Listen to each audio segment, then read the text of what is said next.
Hey guys, कैसे हो आप सब। मैं उम्मीद करती हूँ कि आप सब बहुत ही बढ़िया होंगे।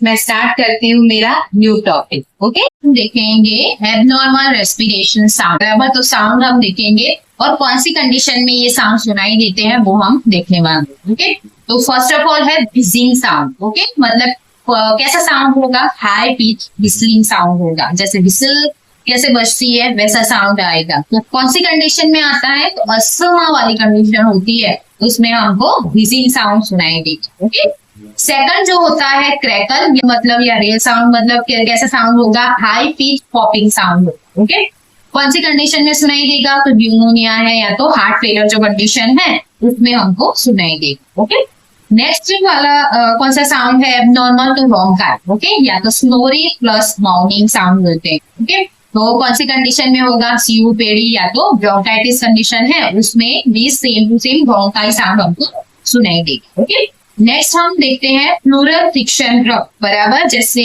कोई दो दीवार होती है या तो दो पेज है, कैसे मतलब घिसते होते साउंड आता है वैसा साउंड। ओके, तो रबिंग साउंड या तो ग्रंटिंग साउंड आता है। Plural friction drop sound. Okay, तो कौन से कंडीशन में सुनाई देता है? प्लूराइसी है या तो पेरिकार्डिटिस जिसमें इन्फ्लामेशन होता है, और उस कंडीशन में हम देखते हैं। Okay, next last abnormal sound कौन सा है? तो स्ट्रीडर साउंड। बराबर, मतलब हार्श या तो हाई पिच साउंड आता है। कौन सी कंडीशन में? तो ऑब्स्ट्रक्शन एयरवे। बराबर, एयरवे जो होता है वो ऑब्स्ट्रक्शन हो जाता है, तो उसकी वजह से स्ट्रीडर साउंड हमको सुनाई देता है। Okay, thank you for listening me.